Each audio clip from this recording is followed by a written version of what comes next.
रणबीर कपूर की फिल्म ये जवानी है दीवानी को कौन भूल सकता है। इसे भी अयान मुखर्जी ने ही डायरेक्ट किया था और इस फिल्म ने एक बहुत बड़ी दीवार गिरा दी थी।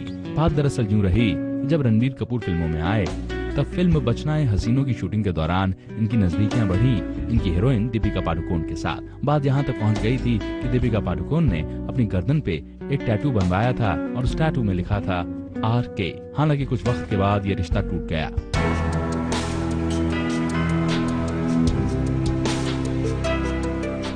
और जब फिल्म ये जवानी है दीवानी के प्रमोशन शुरू हुए तब रणबीर कपूर ने बहुत सारी बातें साफ की। यहाँ तक कहा कि वो दीपिका के बच्चों के गॉडफादर बनना चाहते हैं। गॉडफादर का मतलब क्या होता है कि someone who you really are fond of, उनके जो बच्चे होंगे, you want the kids to kind of look up to you, want to kind of mentor the kids, you know, you want to give them correct values। पता नहीं अगर मेरे बच्चे होंगे या नहीं, लेकिन इसके तो जरूर होंगे। रणबीर कपूर के करियर में जहां हिट्स रहीं तो वहां पर कुछ ऐसी फिल्में भी रहीं जिन्होंने वो सफलता हासिल नहीं की। पर इसी बीच कुछ तस्वीरें सामने आईं जिन्हें देख के ऐसा लगा कि रणबीर कपूर और कैटरीना कैफ एक रिश्ते में हैं।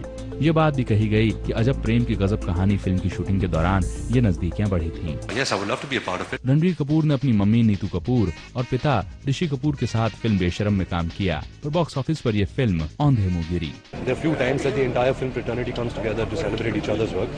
If you win, you win। If you lose, you lose। It's fine। Another year, another award। बहुत ही कम वक्त में रणबीर कपूर ने वो शोहरत हासिल कर ली जो बड़े बड़े एक्टर्स के लिए हासिल करना बहुत ही मुश्किल बात है। So I hope I don't mess it up। Dance हो कि रोमांस हो, जज्बात हो कि गाना हो, रणबीर कपूर की प्रतिभा का हर आयाम गहरा असर छोड़ता है। If you do things from an honest place, do things that you believe in, you know, you will be successful। So I feel great that it's been honored।